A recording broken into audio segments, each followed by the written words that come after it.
Bueno, ahí se ve o está cargando todavía. Ahí se ve. Está. Voy a poner pantalla completa.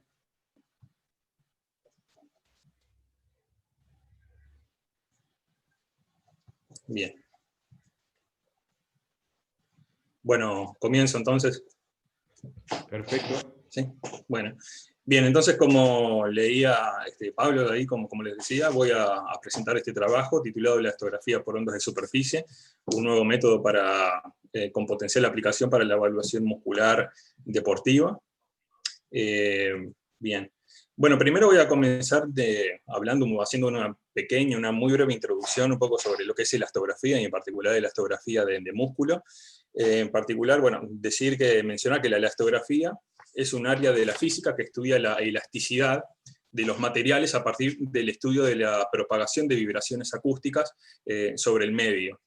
Y particularmente en elastografía dinámica, que es lo que hacemos nosotros, una perturbación mecánica, si aplicamos una perturbación mecánica sobre el medio, que sea variable en el tiempo, esta perturbación se va a propagar sobre un cuerpo sólido como ondas mecánicas que podrán ser básicamente de dos tipos: ondas de compresión u ondas de corte. Como se ve ahí en la figura, las ondas de compresión se propagan por movimientos sucesivos del medio, que son paralelos a su dirección de propagación, con una velocidad de propagación v sub L. En tanto, las ondas de corte se propagan por movimientos sucesivos del medio que son perpendiculares a su dirección de propagación, con una velocidad que vamos a llamar v sub t. En elastografía, la identificación particularmente de este tipo de ondas, de las ondas de corte, son las que más nos van a interesar, en particular para el caso de los tejidos blandos, como el músculo esquelético, porque esta velocidad de propagación de las ondas de corte en tejidos blandos nos dan información sobre la elasticidad del medio. Es decir, si podemos caracterizar esta onda, podemos caracterizar la elasticidad del medio.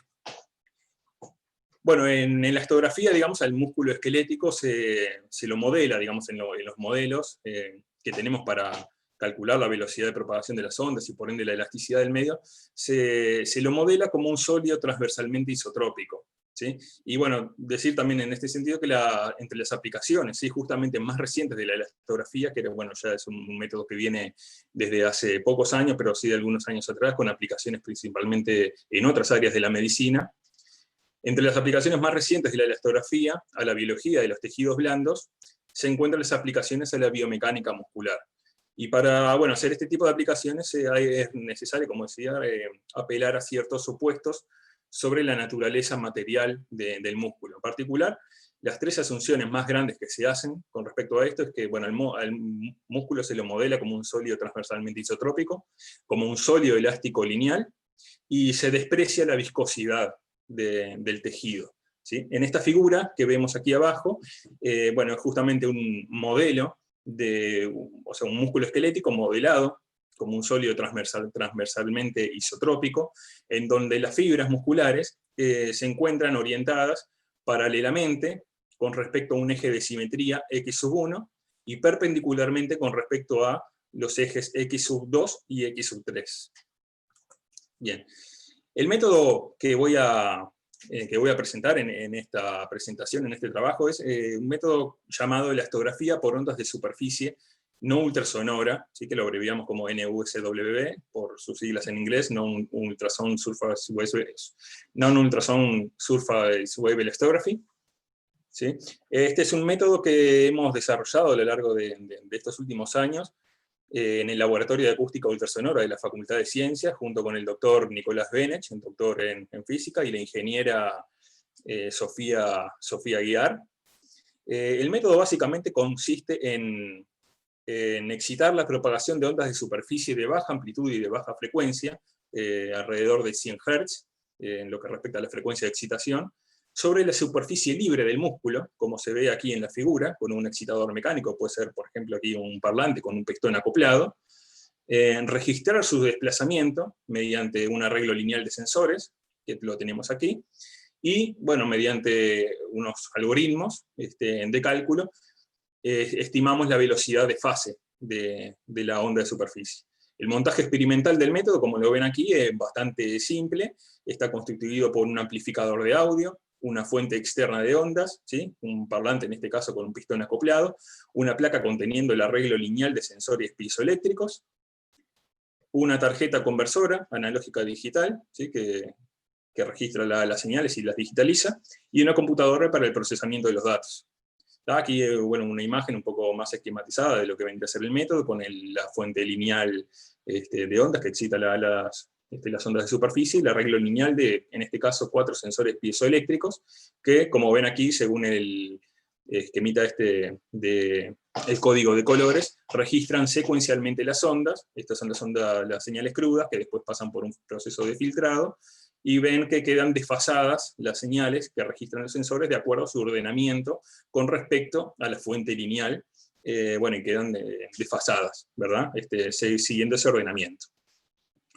Poco para hablar rápidamente sobre lo que es el tratamiento de señales y la estimación de la elasticidad. Bueno, el primer paso vendría a ser la adquisición y el filtrado de las señales, después se calcula el desfasaje entre las mismas, se obtiene su retardo temporal, con esto podemos estimar entonces la velocidad de fase de las ondas superficiales, y aquí una cosa importante es que una vez que obtenemos la velocidad de fase de las ondas superficiales, mediante la aplicación de algoritmos de inversión que hemos desarrollado en el Laboratorio de Acústica Ultrasonora de la Facultad de Ciencias, que nos permiten corregir ciertos efectos físicos que molestan cuando uno trabaja exclusivamente con bajas frecuencias, en particular algoritmos de inversión que nos permiten corregir efectos de difracción y efectos de ondas guiadas. Bueno, en base a esto podemos calcular a partir de la velocidad de fase de las ondas superficiales lo que es la velocidad de la onda de corte, que es la velocidad de la onda que nosotros nos interesaba caracterizar, porque habíamos dicho que caracterizando entonces la velocidad de esta onda podemos medir este parámetro, el C55,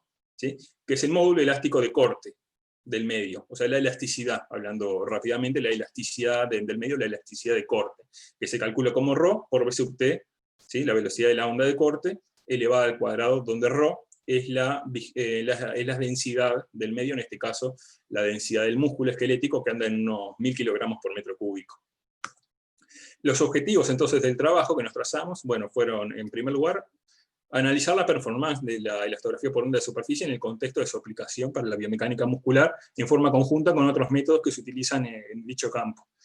¿Sí? Los objetivos específicos, bueno, estudiar la relación entonces entre el torque y la elasticidad muscular, utilizando la elastografía por onda de superficie y la dinamometría isocinética, y estudiar la relación entre la actividad electromiográfica y la elasticidad muscular, utilizando elastografía por onda de superficie y electromiografía superficial. Y después, bueno, también comparar los resultados obtenidos con respecto a los de trabajos previos en similares condiciones, pero realizados con elastografía ultrasonora, que es el gold estándar en la literatura.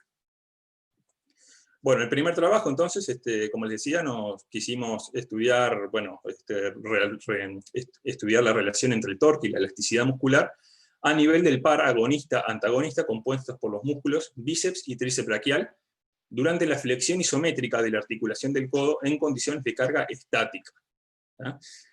Bien, el montaje y protocolo experimental, bueno, lo que realizamos fueron, bueno, hicimos mediciones simultáneas de torque externo, del torque externo y de la elasticidad en el bíceps y en el tríceps, de voluntarios sanos, ¿sí? En condiciones de flexión isométrica, como dice ahí, utilizando, bueno, la dinamometría isocinética, en particular utilizamos un dinamómetro de la marca Biodex, y nuestro método de elastografía por onda de superficie en una muestra de 18 personas, 9 hombres y 9 mujeres, bueno, con esas características demográficas que ven aquí en este ítem.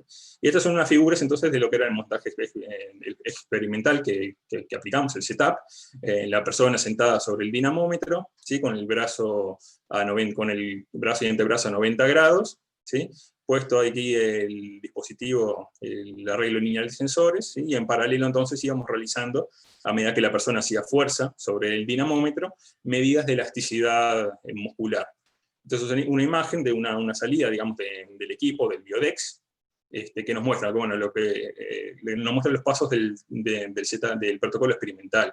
¿Sí? En primer lugar realizamos 2 test de fuerza máxima, y en función de estos 2 test de fuerza máxima nos quedamos, bueno, MVC es Maximum Voluntary Contraction, ¿verdad? Realizamos un estudio, un análisis de fuerza máxima para determinar la máxima capacidad de contracción voluntaria de la persona. Nos quedamos con el valor máximo de esto, y después hicimos 2 series de medidas a 10% de este valor de MVC, 20% de MVC, y 2 medidas más al 30% de MVC. ¿Sí? La persona tenía que hacer fuerza sobre el dinamómetro, estabilizar en este nivel de carga, 10%, 20 y 30, y cuando lograba estabilizar la fuerza en ese nivel de torque, nosotros ahí en simultáneo medíamos la elasticidad muscular con la elastografía por onda de superficie. Y estos 10, 20, 30 MVC, en realidad entre los diferentes voluntarios, para no sesgar los resultados en función del protocolo experimental, los variamos aleatoriamente, es decir, en algunas personas medíamos 10, 20 y 30, y en otras 30, 20, 10, 10, 30, 20, y así. Bien, aquí hay algunos resultados en algunos individuos de la muestra, en donde bueno, la línea roja y los rombos rojos son los datos para el bíceps en la primera serie, los rombos negros son los datos de bíceps para la segunda serie, y los cuadrados rojo y negro son las medidas, los resultados para el tríceps, la primera y segunda serie respectivamente. Y bueno, básicamente lo que se ve en los diferentes voluntarios, que muestro aquí, pero para los 18 fue muy similar, es que la elasticidad muscular en el varía linealmente con respecto al torque en el bíceps braquial, mientras que en el tríceps braquial no se registraron cambios de elasticidad muscular con respecto al aumento del torque, lo que es razonable porque bueno, estamos en condiciones de flexión isométrica, siendo el bíceps braquial un músculo justamente, o sea, estamos en condiciones de flexión isométrica, el bíceps es justamente un músculo flector, y el tríceps es un músculo extensor, entonces estos resultados son razonables en función del rol anatómico funcional de cada uno de los músculos. Bueno, aquí hay una tablita con los resultados globales, que un poco muestra globalmente lo que mostramos en las figuras anteriores, ¿sí? Pero esto para todos los individuos de la muestra, con los debidos estándares correspondientes. Para caracterizar la repetitividad del método, bueno, calculamos 3 coeficientes estadísticos, el ICC, el coeficiente, el ICC, que es el coeficiente de correlación intraclase, el SEM, que es el desvío estándar en la medida, y el coeficiente de variación. Y para el tríceps lo mismo, en todos los casos obtuvimos valores muy bajos, tanto de ICC como de error estándar en la medida, como de coeficiente de variación, lo que denota bueno, la buena repetitividad de nuestras medidas, de las estimaciones que realizamos. Y también bueno, realizamos una NOVA de medidas repetidas, con un nivel crítico de significancia P menor a 0.5, que mostró básicamente que el módulo elástico de corte fue significativamente mayor conforme el aumento del torque articular en el bíceps braquial, y no así en el tríceps braquial, ¿tá? Como eso se veía ahí en las medidas. Comparando los resultados con los de otros estudios previos 12 realizados... minutos. Sí, gracias. Comparando los resultados con los de otros trabajos, realizados en las mismas condiciones, bueno, vemos que nuestros resultados son muy similares, tanto cuantitativa como cualitativamente, a los otros trabajos realizados en las mismas condiciones con elastografía ultrasonora, gol estándar en la metodología.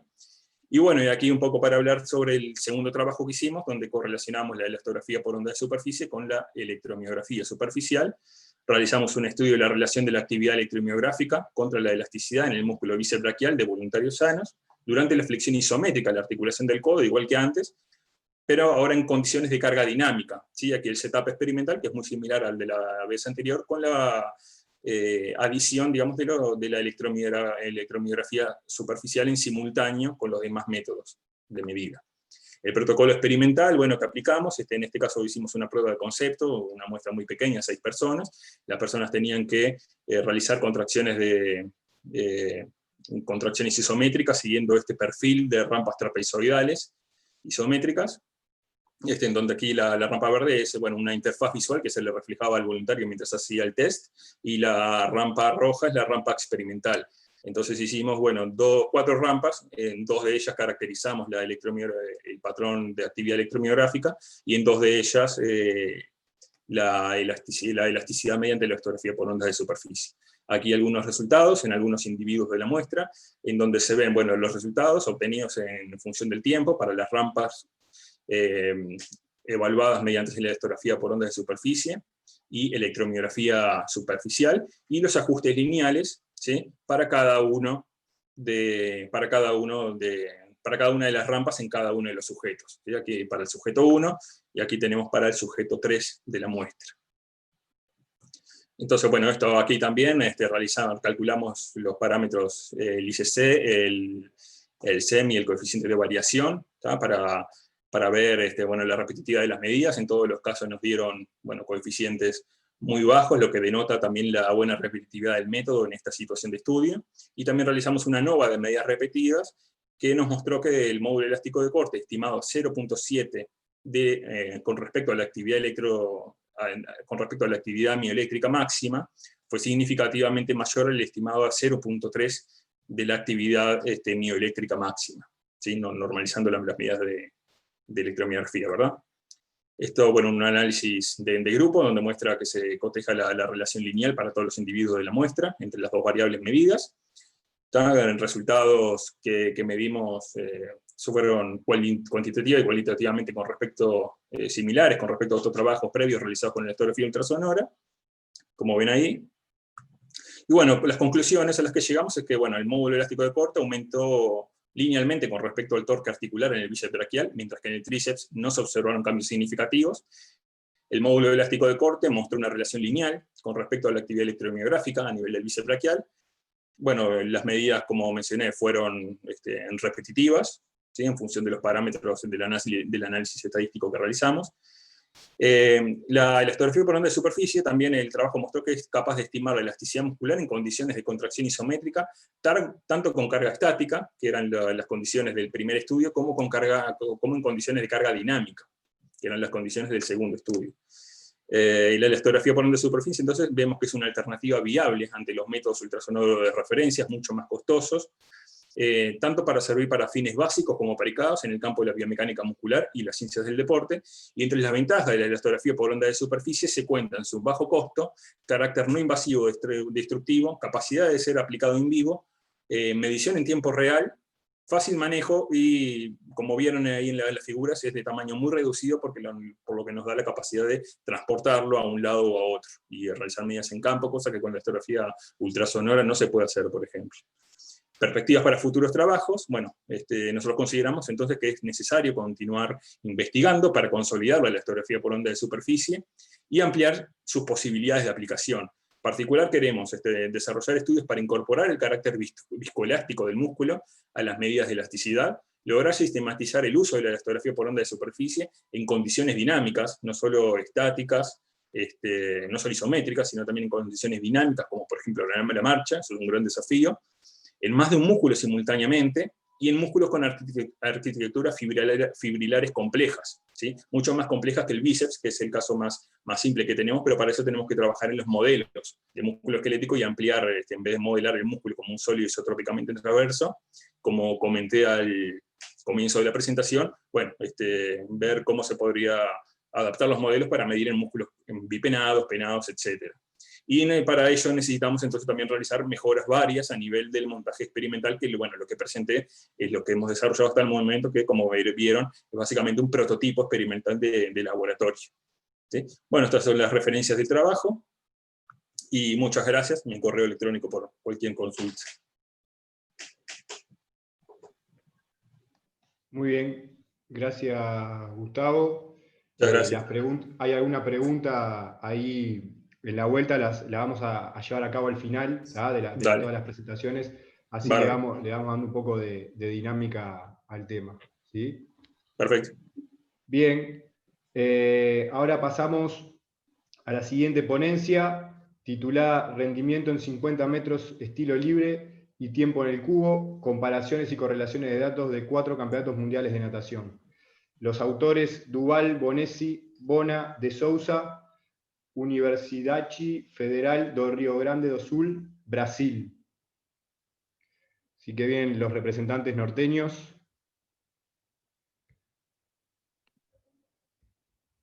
Cuando quiera. Sí, claro, Artur.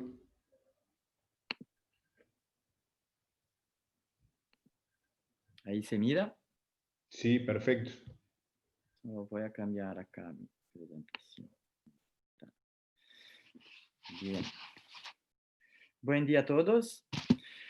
Conforme hablado, yo soy Artur Bonesi, Renata Bona ahí, estamos en la Celeste representando la parte de Uruguay en este trabajo ahí, de Paysandú, y en verde ahí tenemos Gustavo y Flávio, que son investigadores de la Universidad Federal do Rio Grande do Sul, E vamos falar aí sobre o rendimento em 50 metros crawl, né? E o tempo em el cubo, conforme hablado.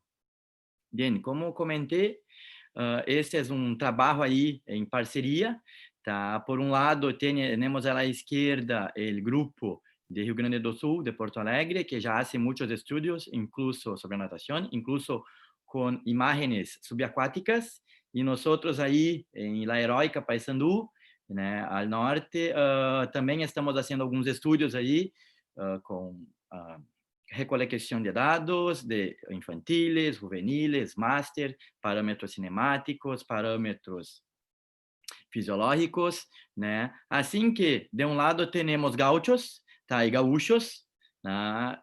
E vamos apresentar um pouco sobre isso. Hoje, em específico, o objetivo é falar um pouco mais sobre o rendimento de natação, né? El qual, basicamente, como em outros deportes, é evaluado por el tempo para realizar cada prova.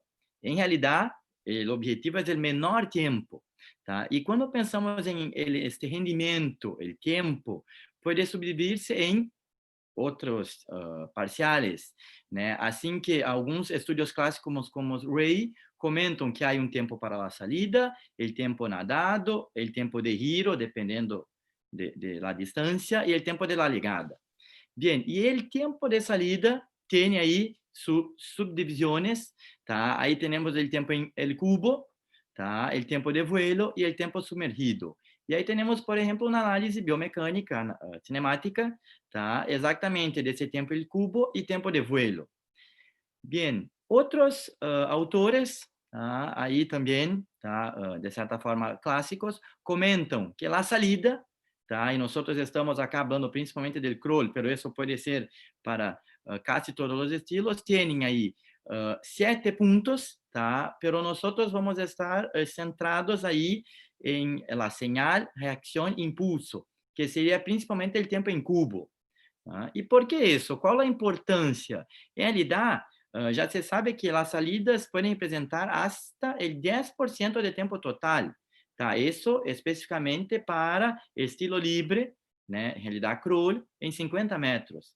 E aí, estudos mais recentes de revisões hablan que o tempo em cubo pode ter, óbvio, uma influência muito grande, muito importante em el rendimento, em el tempo final de la prueba. Assim que o objetivo desse estudo é analisar o rendimento na carreira de estilo livre, 50 metros, e seu respectivo tempo em cubo, tá? De los mejores nadadores em 4 campeonatos mundiais de natação, tá? De la FINA, entre os anos 2011 e 2017. Tá? E aí temos uma foto de destes mundiais. Bem.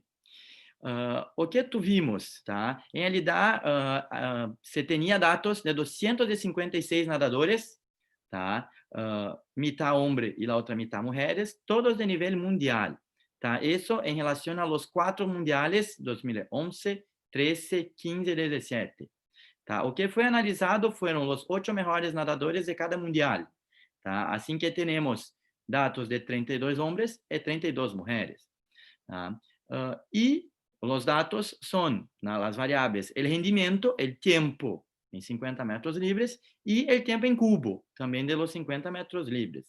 E pode surgir uma pergunta, de onde sacamos? Óbvio que não fomos nós que hicimos esta recolecção. Esses dados se obtiveram de um sítio web de acesso público, através de Omega Timing.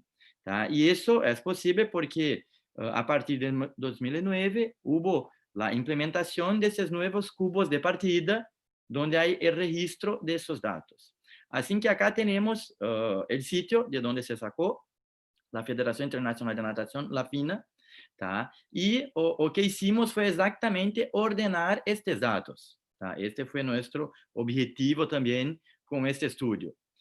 Para isso, óbvio, é necessária alguma estadística, tá? A partir de todos estes dados, hicimos a média e desviação estándar para cada variável, utilizamos a análise de variâncias para cada campeonato, pruebas post-rock, tá? Também se utilizou o tamanho do efeito, tá? Que é uma variável que ajuda a averiguar a aplicabilidade desses dados. Tá? E exatamente o objetivo aí também, a associação entre rendimiento, que tiene esta sigla, y el tiempo de cubo, que tiene esta otra sigla que utilizamos, fue verificado con la correlación lineal de Pearson. Y siempre ahí con valores significativos, né, usuales en la literatura, de 0,05. Bien, o que temos? Tá? Acá temos alguns resultados. Tá? Esses são os resultados do rendimento de los hombres. Tá? O que a estatística é averiguado que há diferença, principalmente de 2011 para 2017. Miren que há alguma variação de los dados, tá? Pero o principal é que de 2011 para 2017 houve diferença. E se miramos o límite superior aí de la desviação estándar, tá? E o límite inferior, estamos aí casi em 70% de todas as variações, tá? Estamos falando de menos de 1 segundo, tá? De diferença entre os 4 campeonatos mundiais. Tá? E acá temos o resultado para as mulheres. Tá? La misma cosa en los 50 metros, tá? El performance sería el rendimiento, tá? Y miren que hay una tendencia de disminución para las mujeres, tá? Todavía la diferencia estadística fue entre 2011 y 2017, principalmente. Tá? Y nuevamente quiero llamar la atención ahí que cuando miramos el límite superior de la primera desviación estándar y el inferior, estamos aí em poquito mais de 1 segundo de variação, tá? De 32, as 32 melhores do mundo em estes anos, tá? Este valor h ao quadrado, quanto mais cerca de 1, melhor. Assim que há uma aplicabilidade, pero esta não é muito grande, exatamente. A diferença apareceu principalmente entre 11 e 17. Bien, e acá temos o resultado de tempo de cubo, tá? Assim que para os homens não houve diferença, tá? E para as mulheres, novamente, entre 11 e 17, principalmente.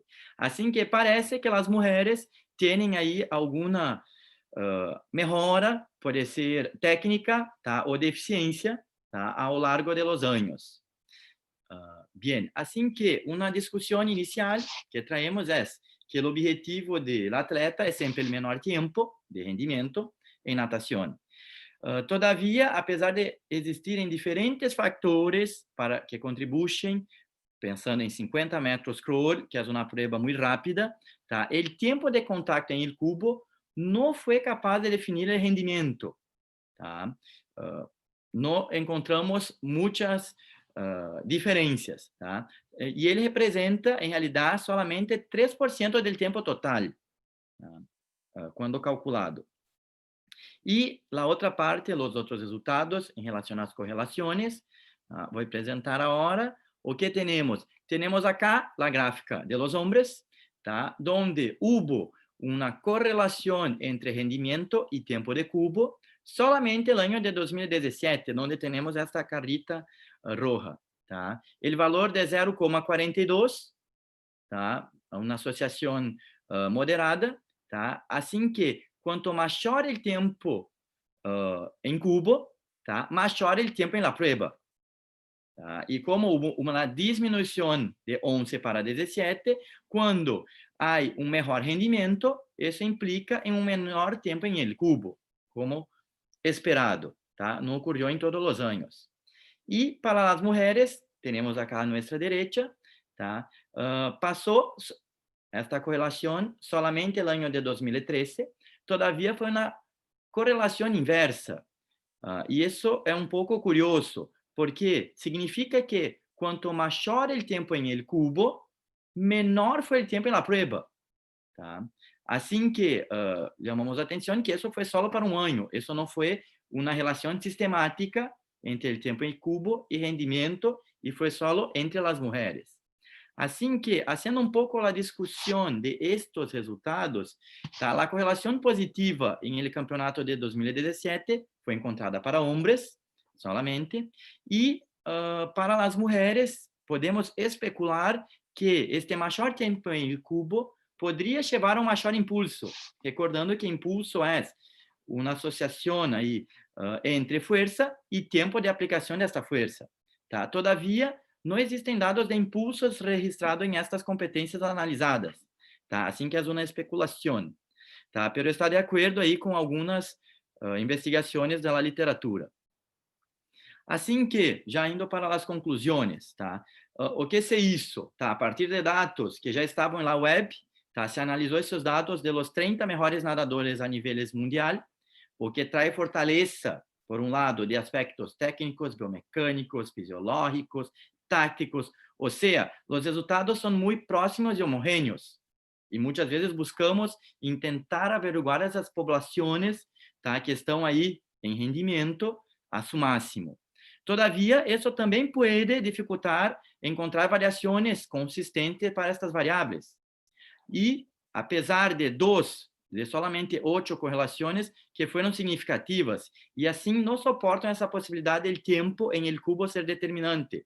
Tá? E, curiosamente, exatamente devido ao alto nível de los atletas. Recuerden que as variações eram de 1 segundo, tá? Um pouquinho mais, um pouquinho menos, né? Quando ellos llegan.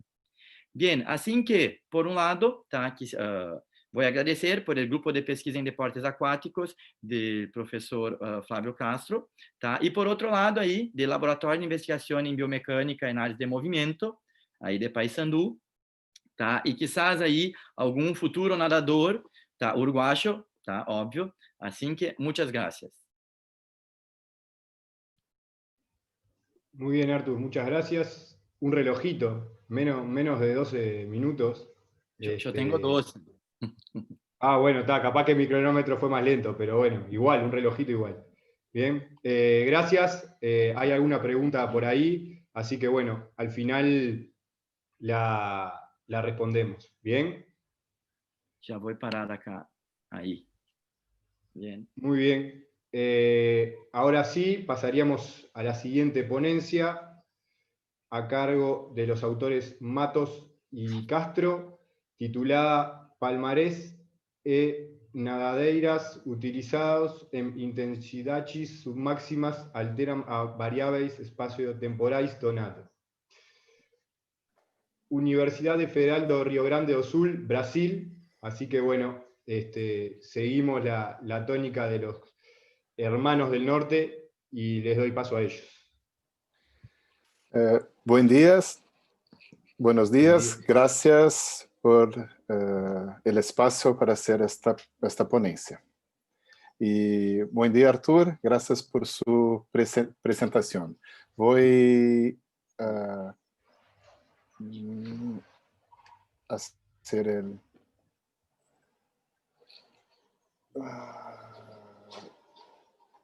un ratito que yo no encuentro la presentación donde... Tranquilo, tranquilo.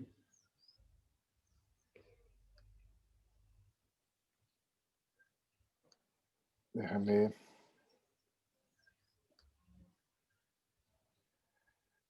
compartir.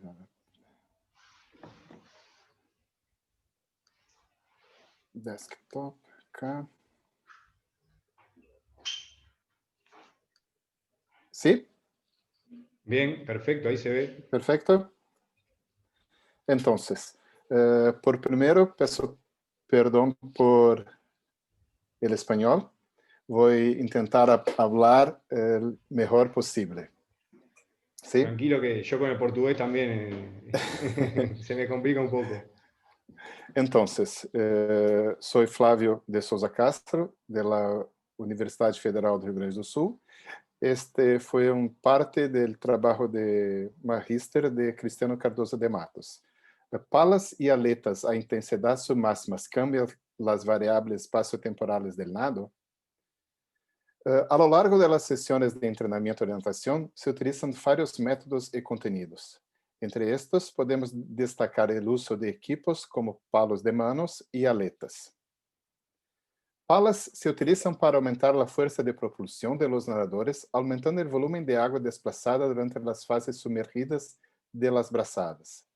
Los tamaños de las palas que se encuentran en la literatura van desde 116 centímetros cuadrados a 462 centímetros de área. Y el uso agudo de las palas pueden causar disminuciones de la frecuencia media de brazada, disminuciones de la velocidad media de la mano durante los movimientos bajo el agua, incremento de la distancia media recorrida por el cuerpo en cada ciclo de brazos. Nosotros no conseguimos encontrar en la literatura algo estándar porque hay muchas variaciones en los resultados. Já as aletas se utilizam ampliamente para desplazamento por debaixo sobre a superfície da água. Os diferentes formatos, largos, anchos, áreas, níveis de rigidez e densidade podem proporcionar diferentes respostas em velocidade, economia e eficiência da natação, já seja ao comparar seus diferentes tipos ou com a natação sem equipo. El análisis de variables espaciotemporales en natación ayuda a comprender cómo los nadadores alcanzan y mantienen ciertas velocidades. De estos, podemos destacar la distancia media recorrida por el cuerpo en cada ciclo de brazo, la frecuencia media de los ciclos de brazo, la velocidad media de nado como el producto entre la distancia y la frecuencia media de patada y la profundidad media de patada. Considerando o uso frequente de palas e aletas em la natação e o escasso número de estudos em área, a necessidade de melhor treinamento de preparadores e professores de natação, os objetivos deste estudo foram comparar as variáveis espaciotemporales em intensidade submáxima durante o crawl com o uso de palas e aletas.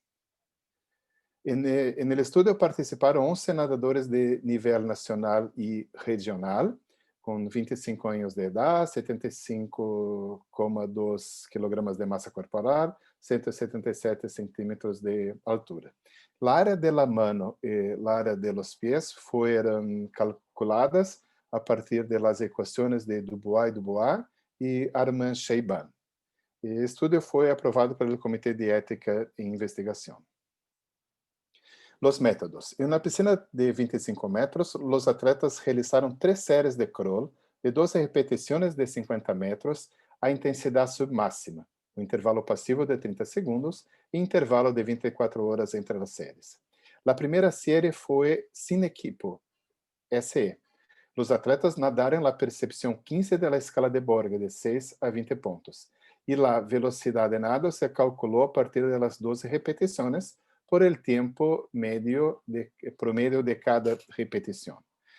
La segunda y tercera serie fueron la misma velocidad de nado que la serie SE, pero con palas de 300 centímetros cuadrados de área y con aletas de 488 centímetros cuadrados de área. Entonces, todos los nadadores hicieron 3 series de 12 repeticiones de 50 metros nado crawl, sin equipos, con aletas y con palas. El control de la velocidad de nado en las series con palas y con nadaderas aletas fue mediante el uso de un pacer visor en el fondo de la piscina, coincidido de lámparas cada metro a la velocidad individual igual que en la serie sin equipo. Acá nosotros podemos ver las lámparas, una velocidad proyectada de 1,25 metros por segundo, que permite 40 segundos a cada 50 metros. E acá podemos ver as lâmpadas e el nadador intentando acompanhar a velocidade que as lâmpadas se ascendiam. Nós hicimos uma calibração vertical no centro da piscina para a profundidade da patada. Esta vertical tinha 1 metro desde a superfície. E a distância, a frequência de patada se obtiveram nos 10 metros centrais de los 25 metros finales de cada repetición de 50 metros, pero solo en las repeticiones 1, 6 y 12 serán apresentadas acá. Las imágenes de los nadadores se fueron captadas por 3 cámaras de la marca Sanyo operando a 60 Hz. Se colocaron 2 cámaras fuera del agua y una bajo el agua. Todas las cámaras registraron las imágenes de la natación en el plano sagital que luego se analizaron con el software Virtual Dub. Acá nosotros tenemos las 2 cámaras abajo y acima del agua, y acá el duplo medio con las imágenes obtenidas debajo y acima del agua para las análisis cinemáticas.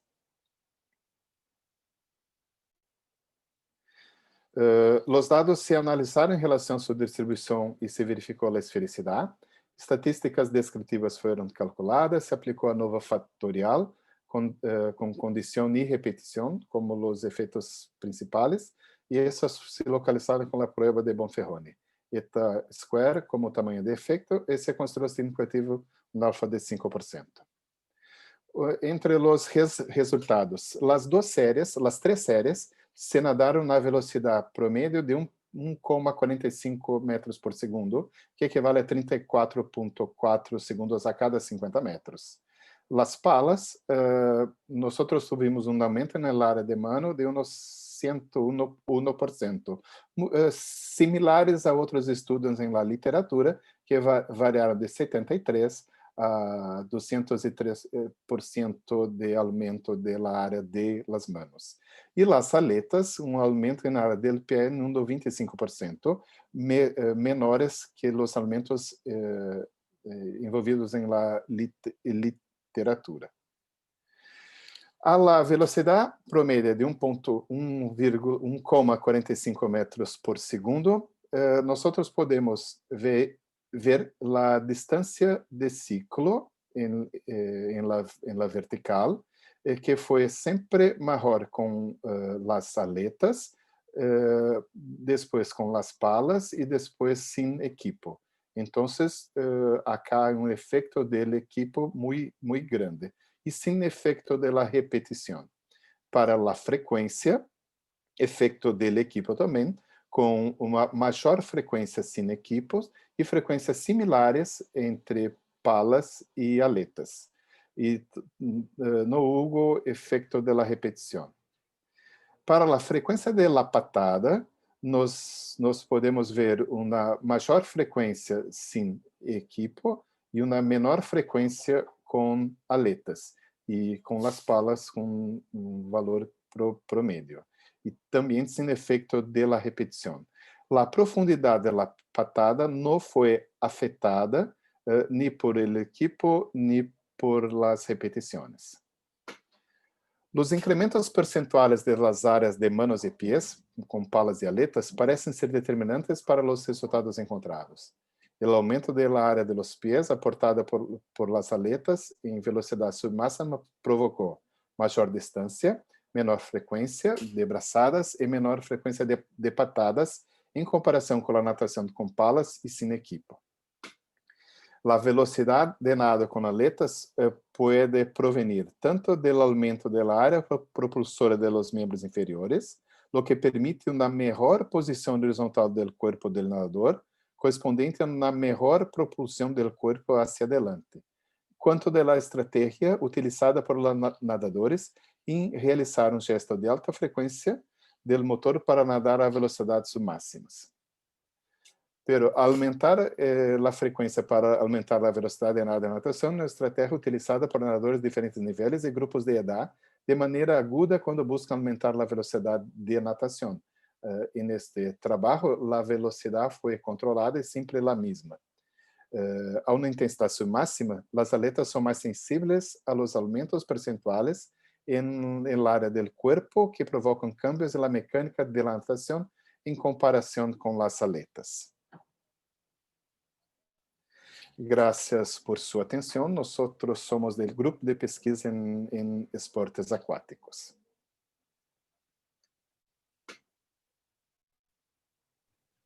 Bien, muchas gracias, Flavio. Muy buena presentación, también fue muy clara. Creo que el idioma no fue barrera. Desde mi punto de vista fue clara la presentación. Sí. No. Gracias. Muchas gracias. También hay alguna pregunta por ahí, así que bueno, perdão, Matias, eu estou em outra sessão também com outra ponência, então vou permanecer volviendo e saliendo, ¿sí?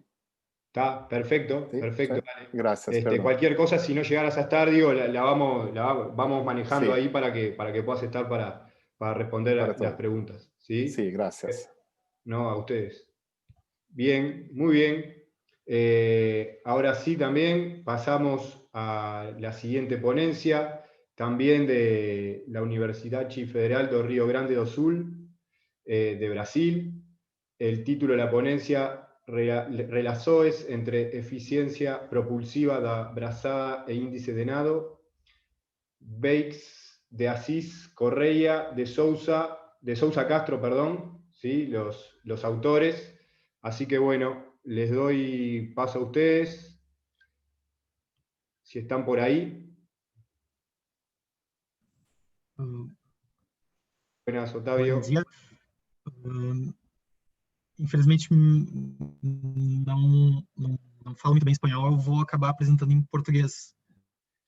Vou tentar apresentar no hay problema. Devagar para ter uma compreensão um pouco melhor. Bien, gracias.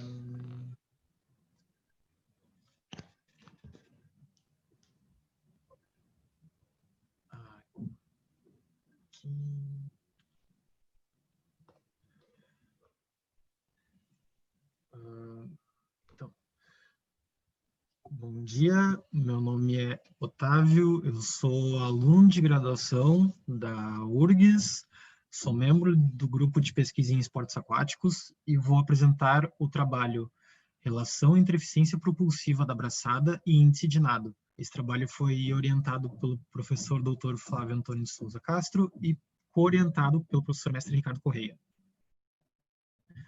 Então, inicialmente, a natação ela é uma prática ambientada na água, o que expõe o sujeito a um diferente meio e, portanto, exige uma diferente relação com o praticante. Para isso, há uma técnica que facilita a locomoção do nadador dentro d'água. Portanto, uma melhor técnica acarreta em uma melhor locomoção do nadador. Inclusive, nadadores de alto nível competitivo têm um treino de técnica muito pesado para conseguir essa melhor locomoção na água.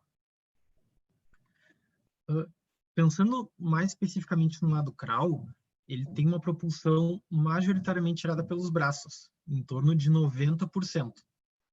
Então, como é que eu avalio a técnica desse nadador? Pelo movimento específico do braço dele ou pela mecânica geral do movimento? E como que eu sei se há uma melhora? Para isso, eu tenho uma variável para cada uma das avaliações, independente se eu for fazer uma avaliação geral ou uma avaliação do movimento dele. Essas variáveis utilizadas para avaliação da técnica são o índice de nado, que avalia a adequação mecânica de modo geral do nadador, e a eficiência propulsiva, que avalia o quanto da força aplicada pelo nadador gera propulsão na água. Esses são dois métodos diferentes, porém com um mesmo objetivo. E, portanto, espera-se que haja uma relação entre esses dois métodos. Pensando primeiro no índice de nado, ele é o produto entre a velocidade de nado e a distância corrida a cada ciclo de braçada do nadador. Ele é diretamente dependente dessas duas variáveis e ele é uma variável escalar, ou seja, quanto maior o valor obtido, melhor o resultado do nadador no teste. Já a eficiência propulsiva, ela tem diferentes métodos de ser avaliada. A utilizada nessa pesquisa foi a proposta por Zamparo, em 2005, onde ela depende da velocidade de nado do nadador, da frequência de ciclo e da distância da mão quando se encontra exatamente embaixo do ombro durante o nado. Para essa pesquisa, foi fixado um valor de 0,5 metros, e essa é uma variável expressa de modo percentual. Então, considerando que tanto a eficiência propulsiva quanto o índice de nado estão relacionados à melhor técnica de execução do nado crawl, espera-se que essas variáveis apresentem uma correlação, mesmo quando a velocidade de nado é incrementada. Dessa forma, o objetivo do presente trabalho é verificar a relação entre eficiência propulsiva e índice de nado em nadadores experientes em duas intensidades de nado distintas. Para isso, foram analisados 12 nadadores, todos homens, com no mínimo 6 anos de experiência, que realizassem pelo menos 5 treinos semanais de 2 a 3 mil metros por sessão. O tamanho amostral foi calculado usando software G-Power, por um tamanho de efeito grande, utilizando um alfa de 0,05 e um poder estatístico de 80%. Para a obtenção dos dados, inicialmente foram obtidas as medidas antropométricas e logo após foi realizado um aquecimento de 400 a 800 metros, nadados de maneira livre, em baixa intensidade, e foi recomendado que os nadadores realizassem variações de velocidade durante esse aquecimento. Já o teste, propriamente dito, foi composto de 2 repetições de 25 metros, sendo uma intensidade forte e uma intensidade fraca, realizadas de forma aleatória, e foi respeitado um intervalo de 3 minutos entre cada uma das repetições. Nesse teste, foi obtido nos 10 metros centrais da piscina o tempo dos 10 metros e o tempo para a realização de 3 ciclos. A partir desses dados, foram calculados a velocidade de nado pelo tempo sobre a distância, a frequência média de ciclos pelos 3 ciclos sobre o tempo que ele demorou para realizar e a distância percorrida a cada ciclo pela velocidade de nado sobre a frequência do nadador. E desses dados calculados, obtiveram-se o índice de nado e a eficiência propulsiva dos nadadores. Para análise estatística, foi realizada uma estatística descritiva, com médias, desvio padrão e intervalo de confiança. A distribuição dos dados foi utilizada um teste de Shapiro-Wilk. Foi utilizada na comparação entre as 2 intensidades um teste T-Student. O tamanho de efeito foi utilizado um Datecoin. E a correlação entre as variáveis foi testada pela correlação linear produto-momento de Pearson. Como os resultados obtidos, primeiro na figura da esquerda,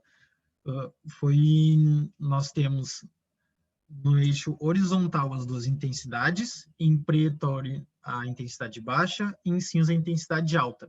E no eixo vertical nós temos o índice de nado. Nós podemos ver que não há uma diferença estatisticamente significante entre as 2 intensidades. O intervalo de confiança para essa variável foi na intensidade baixa de 2,66 a 3,32 metros quadrados por segundo, enquanto na intensidade alta foi de 2,75 a 3,23 metros quadrados por segundo. Na figura da direita, nós temos no eixo horizontal também as 2 intensidades, em preto a intensidade baixa, em cinza a intensidade alta, e no eixo vertical nós temos a eficiência propulsiva. Podemos notar que há uma queda significativa entre as 2 intensidades e o intervalo de confiança obtido para a intensidade baixa foi de 42,5% a 51,2%, enquanto para a intensidade alta o intervalo ficou de 29% a 33,2%. Pensando primeiro no índice de nado, é importante comentar que tanto na intensidade baixa quanto na intensidade alta, os valores obtidos na presente pesquisa foi de 2,99 para as 2 intensidades. Na intensidade baixa, Castro e colaboradores encontraram valores de índice de nado maiores para nadadores de fundo, para nadadores de velocidade e para triatletas, o que mostra que os nadadores avaliados nessa pesquisa possuem uma técnica menos adequada àquela velocidade do que os encontrados na literatura.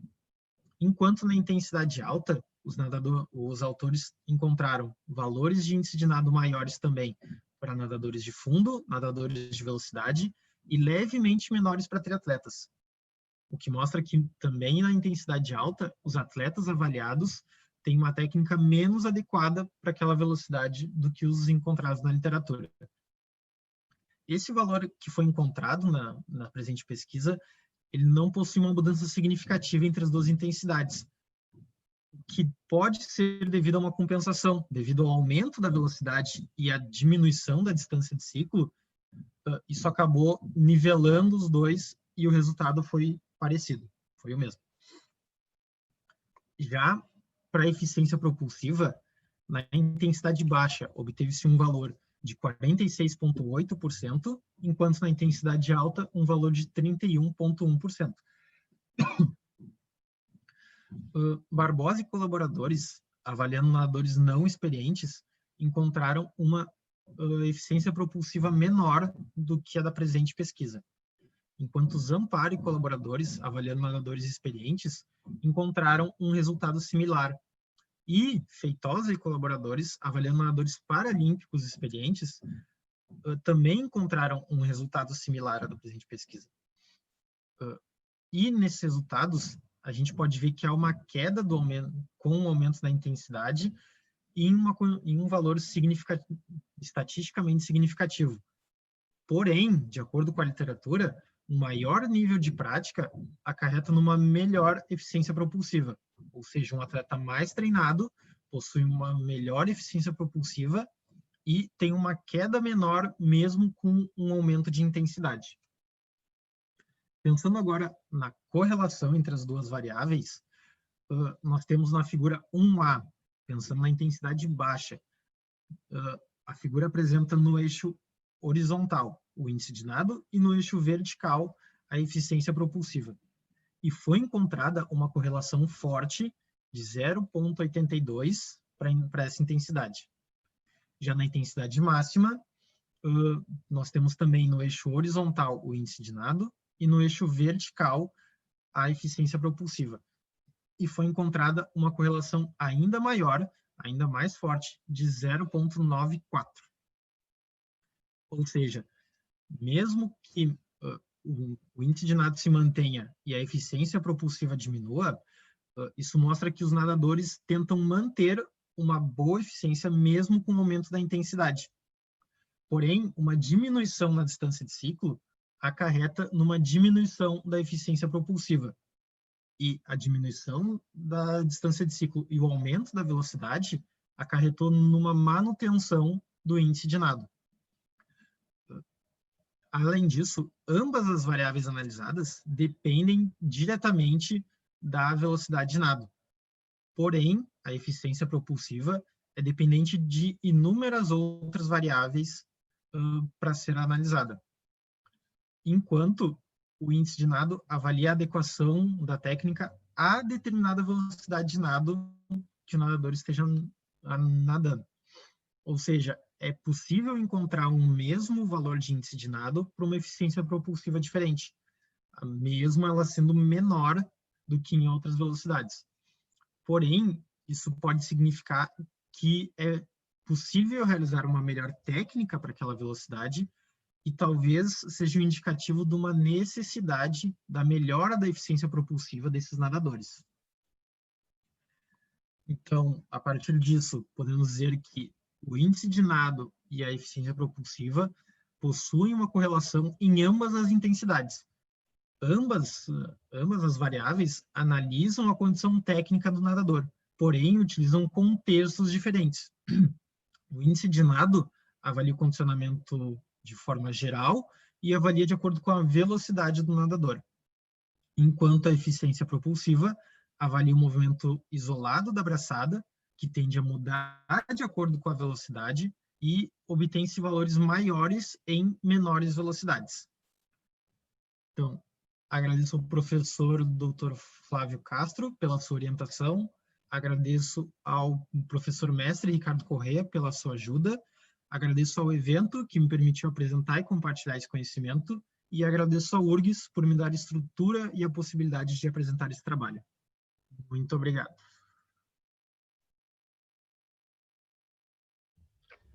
Muy bien, gracias Otavio. También muy agradable la presentación y entendible desde mi punto de vista, así que bueno, gracias. Y el mismo procedimiento. Al final de en realidad la siguiente ponencia, que va a ser la última de esta tanda, contestamos las preguntas que vayan apareciendo, ¿sí? Les recuerdo con respecto a las preguntas que las pueden ir pasando, ya algunos compañeros la hicieron a través del chat, y bueno, así al final la llevamos a cabo, ¿sí? Otra vez gracias Otavio. Y bueno, ahora pasamos al siguiente trabajo, a la siguiente ponencia, titulada utilización de herramientas de inteligencia artificial para reducir la complejidad de datos en balonmano masculino.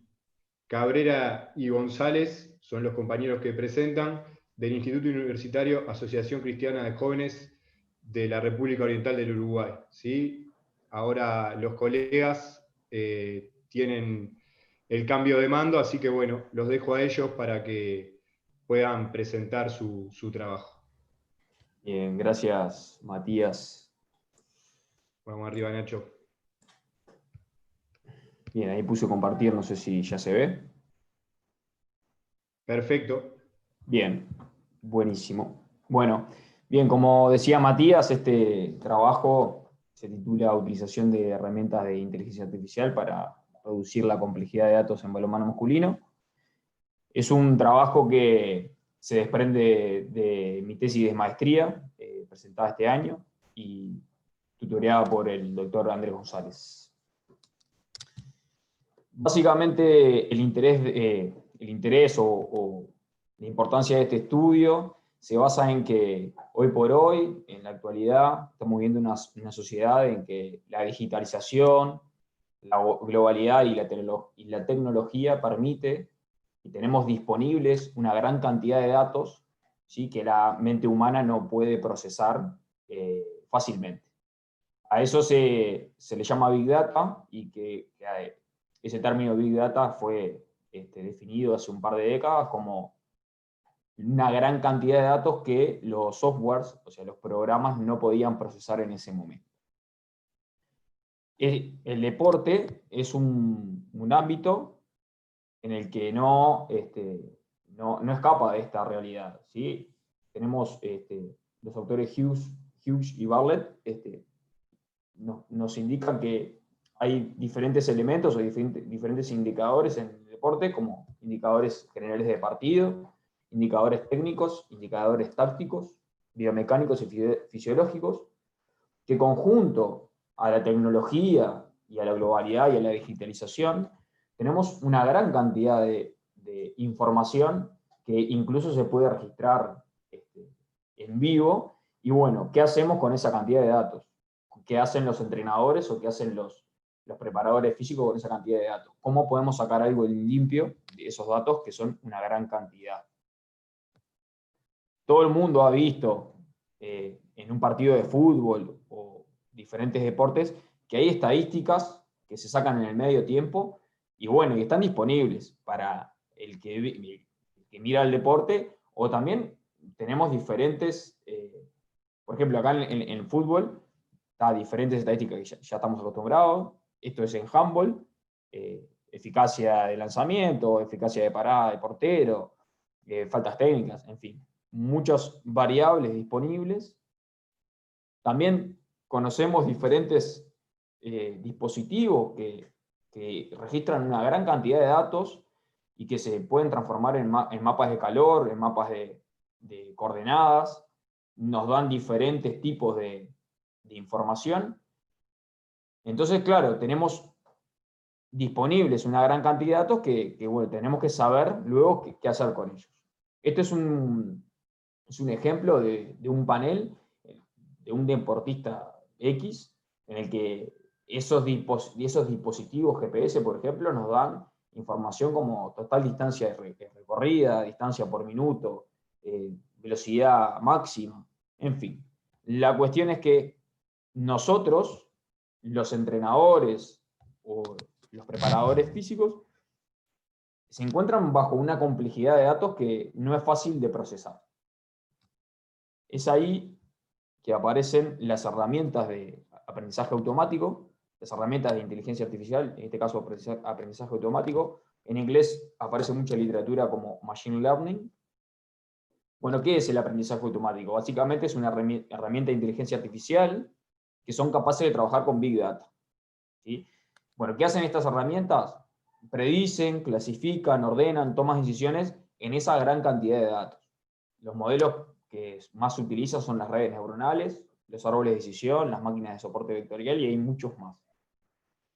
Bueno, ¿qué es lo que hace? Detecta patrones que la mente humana no es capaz de identificar. Por eso soluciona ese problema que estamos teniendo hoy en día. pero de las cosas más importantes que tenemos hoy en día, que nosotros tomamos para este trabajo, es que identifica las variables más útiles.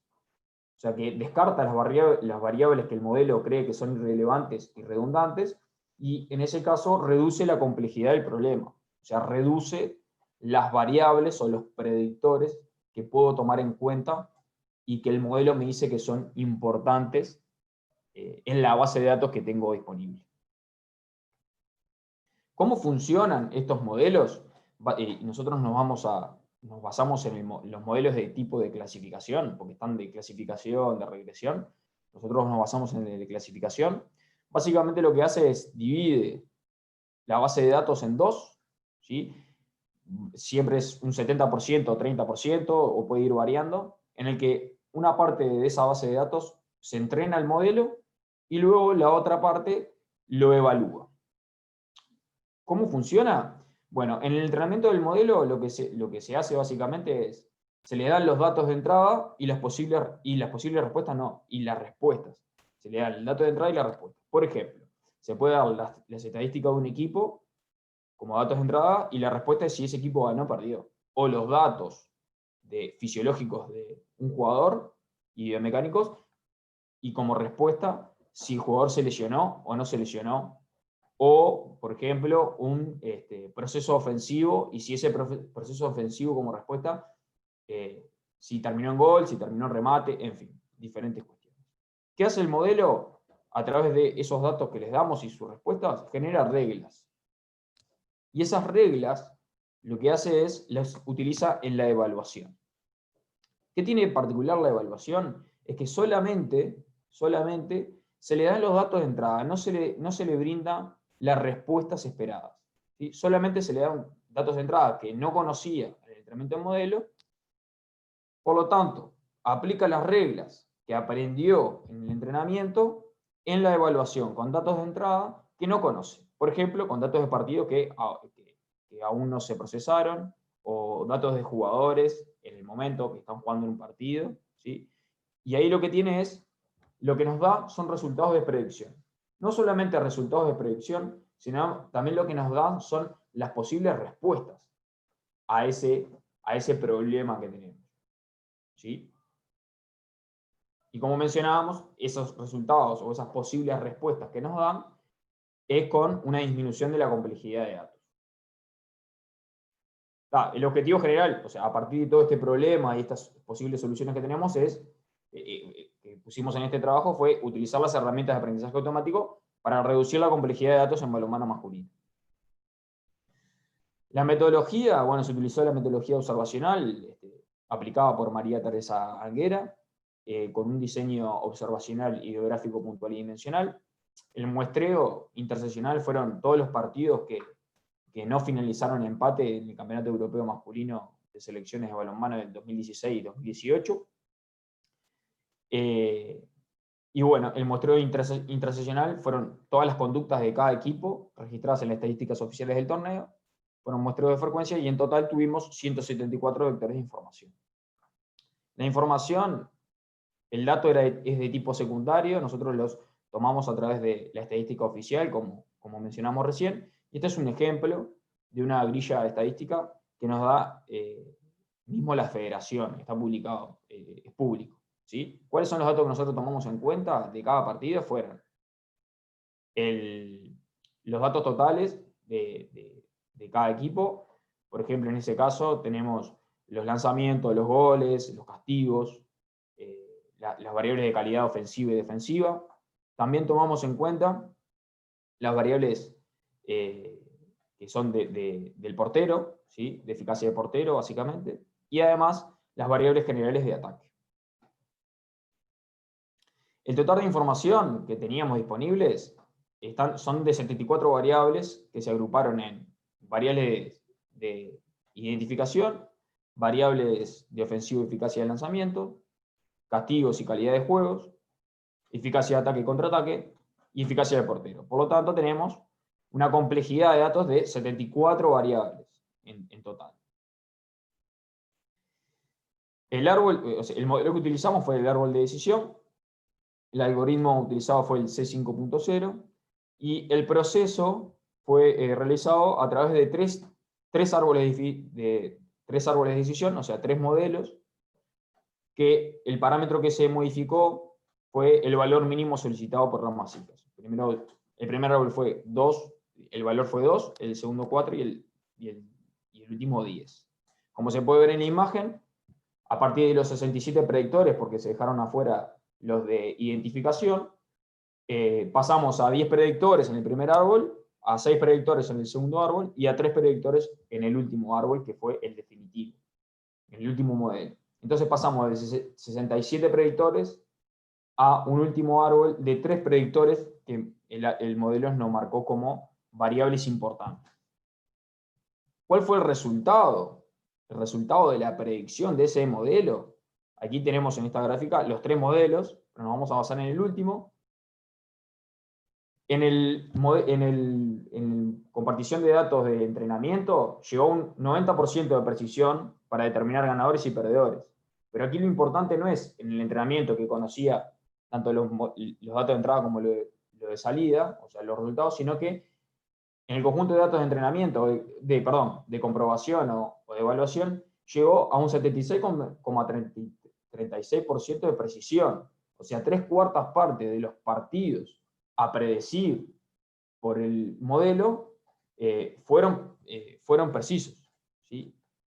Y el modelo eligió a 3 variables de todas las que teníamos disponibles: la eficacia del portero, la eficacia del lanzamiento y la eficacia de ataque. En la imagen de arriba tenemos cómo el programa nos muestra el árbol de decisión, y abajo tenemos las reglas que utilizó el último modelo, ¿sí? Que son reglas que están combinadas con esas tres variables elegidas. Lo que nos dice el modelo es que el equipo pierde en un 100% de probabilidad si la eficacia del lanzamiento baja de 53%. El equipo gana si la eficacia de ataque es mayor a 58%. El equipo gana si además la eficacia del lanzamiento es mayor a 53%, pero la eficacia del portero también sube de 32%. Y por último, el equipo pierde si la eficacia de ataque es menor o igual al 58% y la eficacia del portero. Y la eficacia del portero es menor o igual al 32%. ¿Qué quiere decir todo esto? Es que nosotros, en una complejidad de datos de 64 variables, 67 predictores disponibles, el modelo nos dice que con solamente 3 variables, nosotros somos capaces de predecir el resultado del partido en un 75%, lo cual nos permite a nosotros, como entrenadores o preparadores físicos de balonmano en este caso, centrarnos en estas 3 variables que en esa muestra son extremadamente importantes, ¿sí? Eso es muy importante a la hora de ir a la práctica al entrenamiento, ¿sí? Si nosotros a un analista deportivo le decimos que tiene 60, 70 variables para analizar, seguramente vaya a perder mucho tiempo. Pero si a través de este tipo de modelos nosotros somos capaces de reducir esa complejidad de datos, el trabajo de ese analista o de ese entrenador va a ser mucho más eficaz, en el sentido de que se va a centrar en los modelos, en las variables que realmente importan y que predicen determinado resultado. Como conclusión, básicamente, lo que pudimos sacar de este trabajo es que los árboles de decisión... Van 13, Nacho. Sí, ya estoy terminando. Que los árboles de decisión son de utilidad para bajar la complejidad de la cantidad de datos disponibles y encima con una alta precisión en la predicción de resultados de balonmano de élite.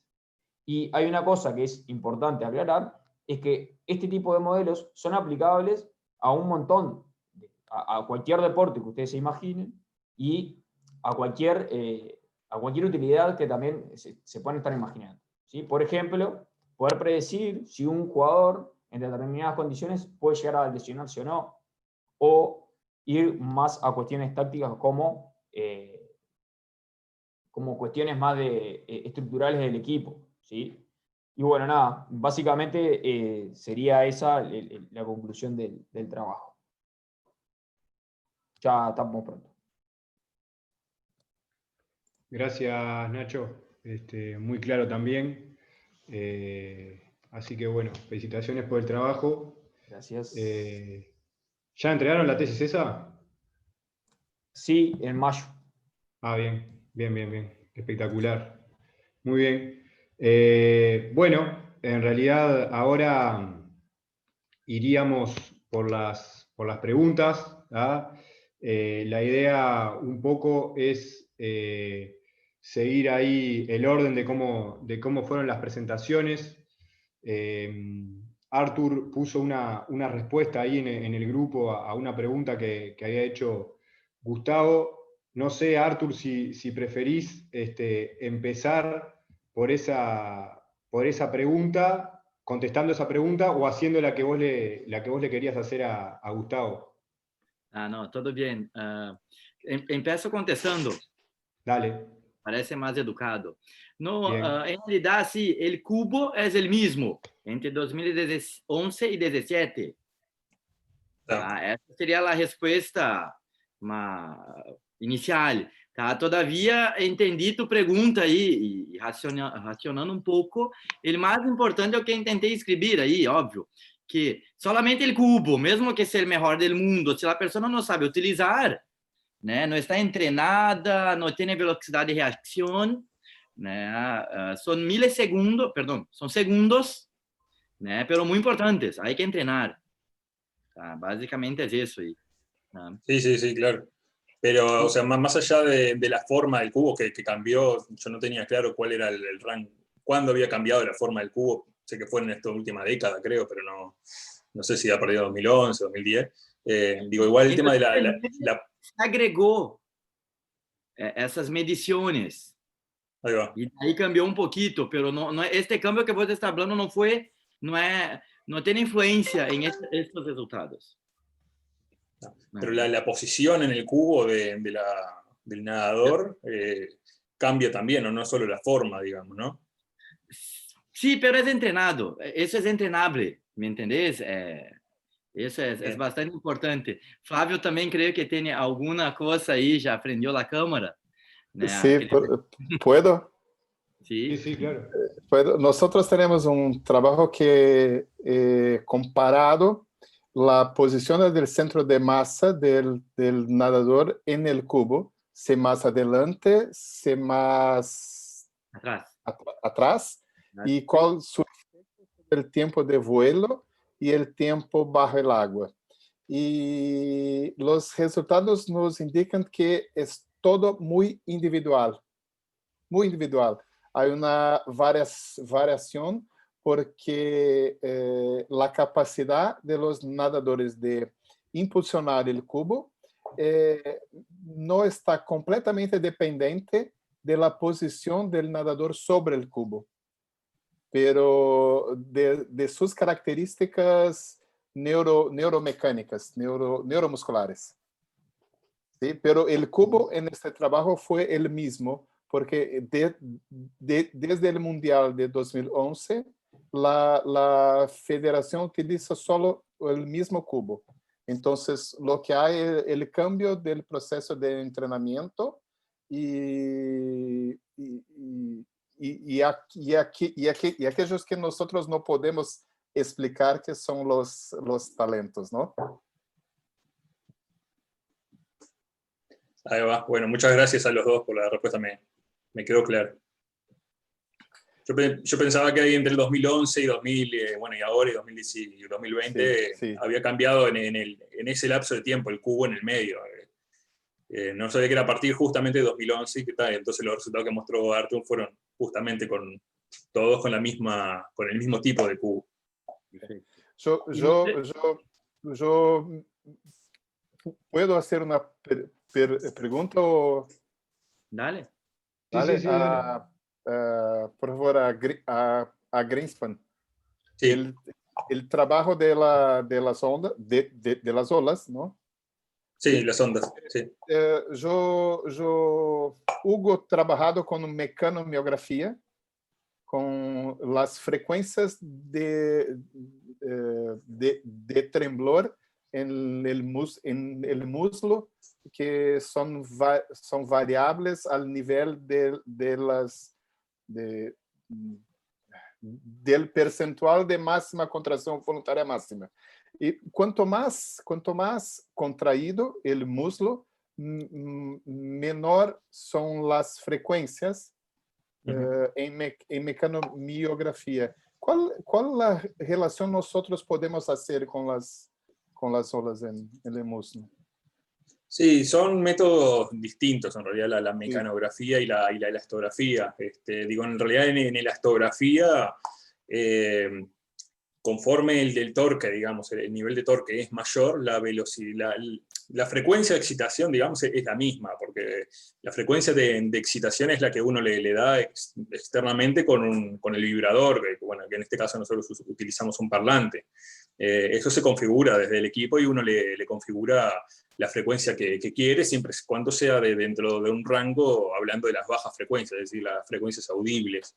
Pero en lo que tiene que ver con respecto al torque, sí, a medida que aumenta el torque, o sea, a medida que la persona hace más fuerza sobre el dinamómetro, en este caso, la elasticidad, digamos, la elasticidad del músculo aumenta porque las ondas que se propagan a través del medio viajan más rápido. Es decir, cuando un músculo está contraído, es decir, es más duro, tiene mayor elasticidad, esas ondas, digamos, que nosotros medimos, queremos identificar para poder medir la elasticidad, viajan más rápido a través del medio. Y cuando el músculo está más relajado, es más blando, por decirlo de una manera, no en reposo, ahí estas ondas que queremos caracterizar, las ondas de corte, se propagan más lento, ¿sí? A través del medio.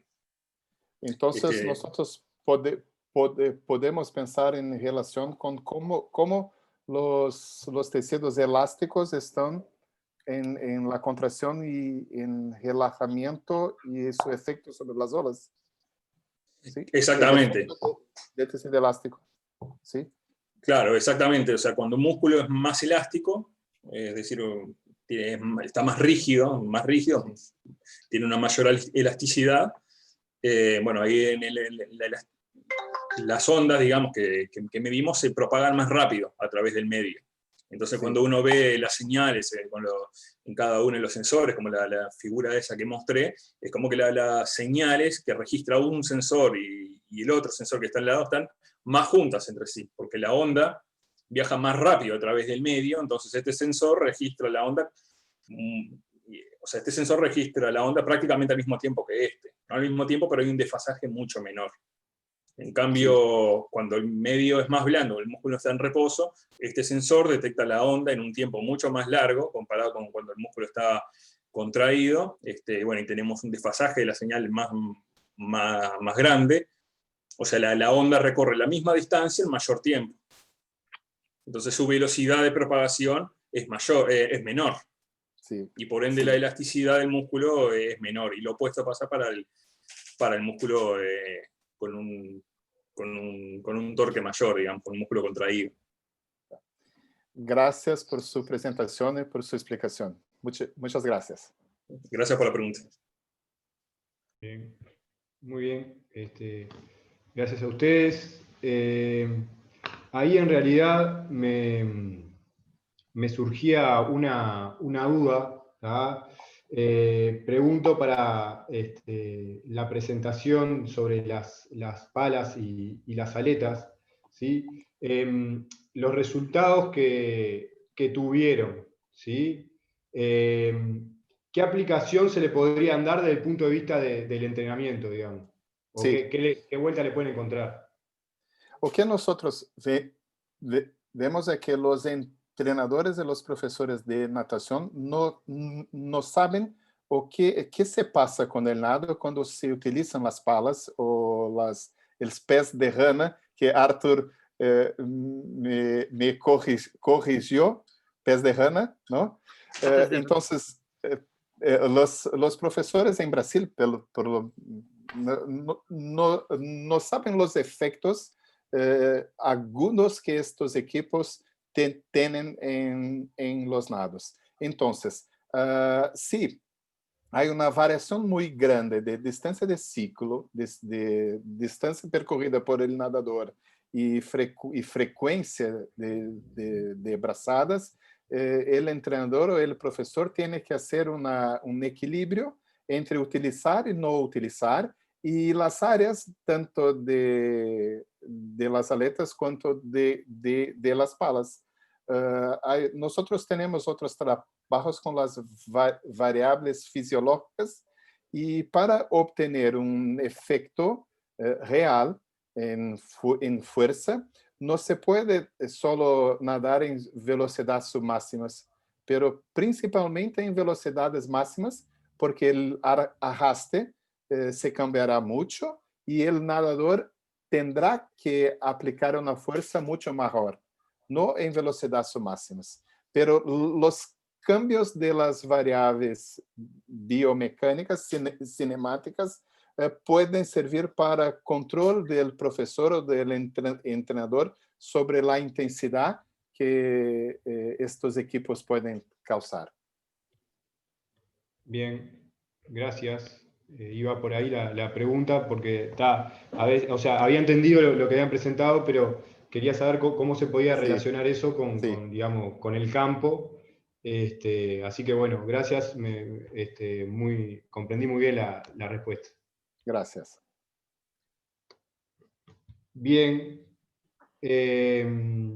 Por ahí también alguna otra pregunta que aparecía en cuanto al trabajo que había presentado Otavio, ¿sí? ¿Qué pasa si el índice de nado y la eficacia de propulsión se estudiara en función de otras variables, como por ejemplo podría ser la A? Ahí no podrían responder a alguna de las preguntas que se hacían a partir de los resultados que obtuvieron.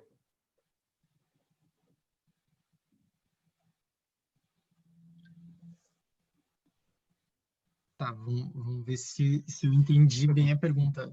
Tu quer saber se eu vou avaliar a partir de outra variável, qual é o efeito nas duas? Como, perdão? A tua pergunta é se eu, em vez de eu avaliar a partir da velocidade de nado, eu avaliar a partir de outra variável. No, me refería a si se utilizaba, por ejemplo, la edad, ¿tá? Como una, o sea, en vez de utilizar la diferencia entre intensidades, utilizan diferencias en las edades, ¿tá? O sea, diferentes edades para comparar. Entonces, ahí, por ejemplo, la eficacia de propulsión que está relacionada con la aplicación de fuerza, ¿tá? O sea, en cuanto, por ejemplo, en un entrenamiento en edades de niños o de desarrollo, puede que ahí, de alguna manera, no eliminar, pero no estar tan presente en la aplicación de fuerza, ver ahí la relación que puede tener la técnica, que está más relacionada con el índice de nado, no puede sufrir alguna variante, o ver esas preguntas que ustedes se hacían en función de modificar, ¿tá? Lo que sería como variable la edad. Otávio, eu vou assim, qual seria o efeito da idade? Exacto. Tá.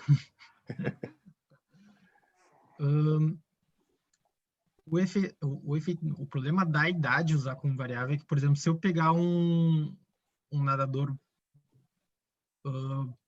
púbere, ele pode estar se acostumando com um braço, ele não tem muita noção do braço, então ele vai ter uma variação diferente de uma criança que talvez não consiga produzir tanta força na braçada.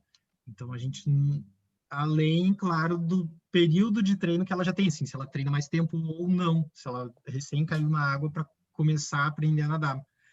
Então, por isso que a gente colocou uns nadadores com 6 anos de experiência, que já tem uma vivência com uma determinada quantidade de treino semanal sobre um determinado volume, para tentar evitar essa questão da experiência, de já ter uma experiência prévia, né, do nadador. Bien. Não sei se eu consegui responder assim exatamente o que tu queria. Só fazendo uma complementação, pode ser, Gustavo? Sí. ¿Entendes? Porque en realidad nosotros también evaluamos ahí infantiles, juveniles y masters. né? E pensando em atletas, também, Gustavo, aí, junto com Flávio, ellos tienen, creo que foi que Pablo, Matías perguntou, né, a eficiência, né, aí de los juveniles é muito cerca de adultos, pero entrenados. Claro. Ahí va. Óbvio, há variações, depende do nível, pero assim, né, com uma boa técnica é muito boa, tá? E de los infantiles que hacen competencia también es elevada. É melhor que nós outros masters. Somos todos masters acá. Né? Tá? Quizás no masters aí a nível mundial, porque aí é como que cambiamos a categoria. É outro nível. Tá? Barrando a pelota acá, Uruguai seria mais ou menos como pensarmos em ex-jogadores de futebol a nível profissional e amateurs aí. Me entendesse? Me claro? Entiendo. Bien, bien.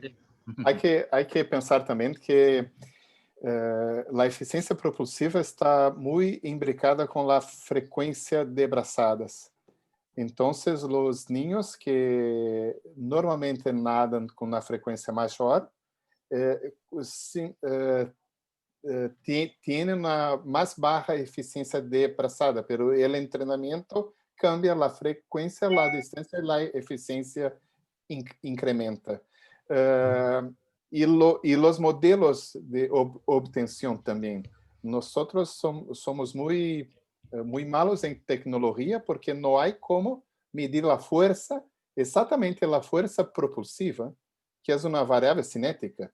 Entonces, nosotros utilizamos métodos cinemáticos y calculamos una variable cinética, sea en modelos tridimensionales o bidimensionales. No hay equipamientos para hacer esta medición en el mundo. Bien. O sea, es todo mediante mediciones indirectas, digamos. Sí, todo. Está, perfecto. Gracias. Bien. Después, hay alguna pregunta que aparecía con respecto a lo que habías presentado vos, Nacho, con el tema de la inteligencia artificial. Ahí vos hablaste de 3 variables, que eran la eficacia del portero, ¿verdad? La eficacia de lanzamiento y la eficacia de ataque, ¿verdad? Sí. ¿Qué pasa ahí, por ejemplo, en el caso, o qué pasaría, o capaz que lo hicieron, si cruzás ahí la parte de la eficacia de ataque con alguna, digamos, eficacia táctica que tiene cierta relación, me parece, o la utilización de principios, ¿no? O no sé cómo es que lo llaman ustedes ahí en el handball? Nosotros utilizamos las variables que nos daban las estadísticas oficiales. Por lo tanto, no tenemos la posibilidad está la posibilidad de mirar todos los partidos y ver qué táctica o qué esquema táctico utilizó el ataque de ese equipo o de los equipos. Se podría agregar y se podría ver si esa variable del esquema táctico influye o no en la eficacia de ataque. Nosotros no lo hicimos porque tendríamos que haber visto 90 partidos y agregar una variable más, pero no, en realidad utilizamos datos de tipo secundario, o sea, nosotros tomamos datos que ya estaban registrados, pero se puede hacer, o sea, lo que se puede agregar cualquier tipo de variable. Después hay que ver si el modelo lo toma como importante o no, o como redundante o como irrelevante. Pero es una posible nueva línea de investigación o avanzar sobre este tipo de investigación, agregar cuestiones tácticas, que hasta ahora nosotros no lo hemos hecho, y las investigaciones que hemos leído sobre otros deportes, más bien tienden a tomar estadísticas oficiales que son las más fáciles de recoger en cantidad de datos, ¿no? Pero es como un posible nuevo paso. Bien, gracias. Ahí tenemos a Arthur que está para preguntar. Nacho, perdona, aí tem uma pergunta, creio que é biomecânica, sempre aburrida. Sí. O que se entende aí em essa área aí que vocês estudaram, incluso de Big Data, o que seria a eficácia? A ideia aí, o... La eficacia se define como la cantidad de goles, por ejemplo, la eficacia de ataque, la cantidad de goles sobre la cantidad de intentos de goles, de ataques, digamos. Es una cuenta matemática, es un coeficiente. No es eficiencia, es eficacia. Eficiencia tiene que ver con el coste, es eficacia, es un coeficiente solamente. Não, perfeito, não, eu entendi. Não te preocupes. É porque eficácia nós também entendemos aí também que às vezes é exatamente vos lograr um objetivo independente do custo. Aí está, Ou exactamente. seja, mesmo que tenha um custo muito elevado, vos logra hacer isso. Exacto. De forma bien hecha, es eso solamente. Nosotros no medimos coste, o sea, lo que se mide ahí es si yo Entendí, logro el ¿no? objetivo en los Perfecto. intentos. Ahí está. Exactamente. É porque são coisas parecidas, pero tá? Perfeito, gracias. E uma outra pergunta, e isso foi aplicado para balão a cesto, verdade? Balonmano, handball. Perdão, exato. E algum outro deporte também? ¿Ustedes anduviste leyendo sobre eso también o Sí, no? sí, sí. Se utiliza mucho, se ha utilizado mucho, por ejemplo, en básquetbol, en la NBA, que tiene un sistema de estadística muy, muy grande. Hace muchos años que están registrando estadísticas. Entonces utilizan estadísticas de hace 10 años, por ejemplo. Tienen bases de datos muy grandes. Béisbol, por ejemplo, en Estados Unidos. También ha utilizado un poco... ¿Cómo? Siempre con pelotas. Siempre con pelotas, sí. Sí. Digo, siempre con pelotas en cuanto al rendimiento, en cuanto a ganar o perder. Pero, por ejemplo, la predicción en cuanto a esto, lo biomecánico, la predicción de las fuerzas del cuádriceps en función a unas pruebas que habían hecho. Ahora, digo la verdad, no me acuerdo mucho. Pero una de las primeras investigaciones que yo leí fue que predecían la fuerza del cuádriceps en función a unas pruebas que hacían, otras pruebas que hacían, que la verdad que ahora no me acuerdo. Eso tiene que ver un poco más con el tema de la biomecánica y lo hacían a través de modelos de de redes neuronales. Sí, no, perfecto, ¿no? Entendí. Y había otro también en cuanto a natación, que de verdad que no me acuerdo tampoco mucho, porque lo leí el año pasado, que también predecían también el tiempo en función a unos ejercicios también de fuerza que hacían. Eso para los muchachos que están hablando de natación también. Pero sí, hay investigaciones de modelos de esto de aprendizaje automático que predicen diferentes cuestiones del deporte.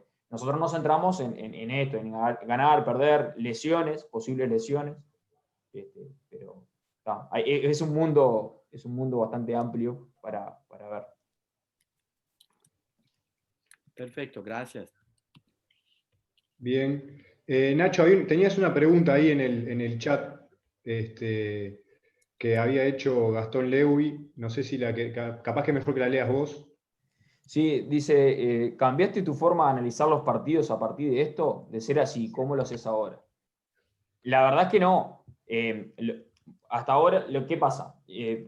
Gastón me conoce, entonces yo desarrollo mi práctica profesional en el handball en femenino, y esto es una aproximación de estos modelos en balonmano masculino y de elite, o sea, el mejor torneo del mundo, que es el Campeonato Europeo de Handball. No, yo personalmente no, pero sí para quien esté en el ámbito del balonmano masculino, en el balonmano de elite en este caso, podría tomar estas tres variables como importantes y tratar de basar su enfoque de análisis en eso. De hecho, para hacerlo, por ejemplo, en el handball uruguayo, deberíamos de tomar datos de nuestro handball para poder generar modelos que nos digan qué es importante en nuestro torneo, que evidentemente es diferente a los torneos de elite de Europa, o incluso de selecciones acá, sudamericanas.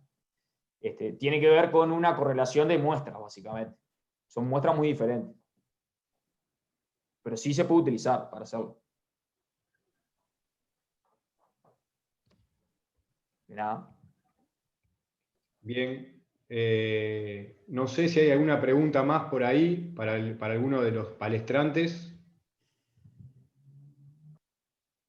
¿Alguien que quiera realizar alguna pregunta? Vía chat, o bueno, o también vía oral, digamos.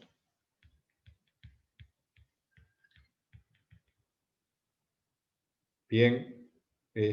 No sé, calculo que el silencio dice que no.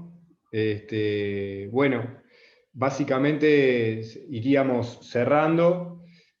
Agradecerles la presencia a todos, también a los compañeros que presentaron, para nosotros como miembros del grupo de investigación en deporte y rendimiento del ISEF. Es muy lindo poder pasar por estas instancias y que varios compañeros estén compartiendo su trabajo. Así que bueno, mañana seguiremos con las presentaciones.